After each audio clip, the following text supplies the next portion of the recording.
আসসালামু আলাইকুম। ১৮ ওভার ৩ বলে আকিল হোসেন যখন তাসকিনের বলে কাট করতে গিয়ে মিরাজের হাতে ক্যাচবন্দি হন, তখনই জয়ের আনন্দে ভাসে বাংলাদেশ। এতেই বাংলাদেশের টি-টোয়েন্টি সিরিজ জয় হয়ে গেল। ২-০তে জিতে নিল বাংলাদেশ টি-টোয়েন্টি সিরিজ। এটা এক অবিশ্বাস্য জয়।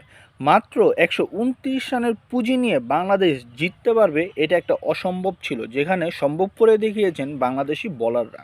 বাংলাদেশ টেস্ট সিরিজটিকে ১-১ ড্র করলেও ওয়ানডে সিরিজটা বাংলাদেশের ছিল খুবই গুরুত্বপূর্ণ এবং আমাদের একটা আত্মবিশ্বাসের সিরিজ যে ওখানে বাংলাদেশ ভালো করবে, কিন্তু বাংলাদেশ সেখানে ধবলধোলাই হয়ে গেল। বাংলাদেশ এমন একটা টিম, যে টিমটা আপনি যেটা এক্সপেক্ট করবেন তাদের দিয়ে তারা সেটা করতে পারবে না, আবার যেটা এক্সপেক্ট করবেন না না এটা বাংলাদেশ দেওয়া হবে না, তারা সেটাই করে দেখাবে।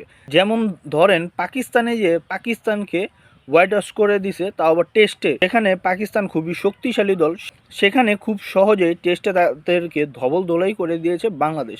ঠিক বাংলাদেশ একই রকম, যেখানে ওয়েস্ট ইন্ডিজের সাথে ওয়ানডেতে একটা আশা ভরসা ছিল না ওয়ানডেতে ভালো করবে, সেখানে ওয়ানডেতে ধবলধোলাই হয়ে গেছে বাংলাদেশ। আবার দেখেন, যেখানে টি-টোয়েন্টিতে যেখানে ওয়েস্ট ইন্ডিজের প্রত্যেকটা প্লেয়ার দানবীয়, সেখানে বাংলাদেশ খুব ইজিলি ২-০তে এগিয়ে গিয়েছে। এই ১২৯ রানের পুঁজি নিয়ে বাংলাদেশের বোলাররা যেভাবে দুর্দান্ত পারফর্ম করেছে, যেভাবে বোলিং করেছে, সেটা এক বিশ্বমানের। বাংলাদেশের বোলিং লাইফ তো বর্তমানে বিশ্বমানেরই, তাও যেন আরেকবার প্রমাণ করে দেখিল যে টি-টোয়েন্টিতে যেখানে এক ওভার মেডেন দেয় মানে অনেক কিছু, সেখানে কয়েকটি ওভার মেডেন দিয়েছে আমাদের বাংলাদেশি বোলাররা।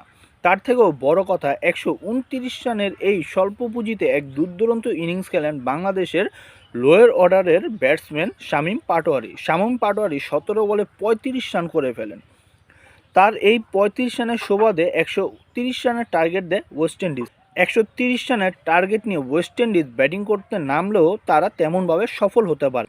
তাদের ৬ মারার প্রবণতায় ম্যাচটি হেরে গিয়েছেন তারা সিঙ্গেল নেওয়ার চেষ্টা করেছেন খুব কম, যেখানেই সুযোগ নিয়েছেন আমাদের বাংলাদেশি বোলাররা।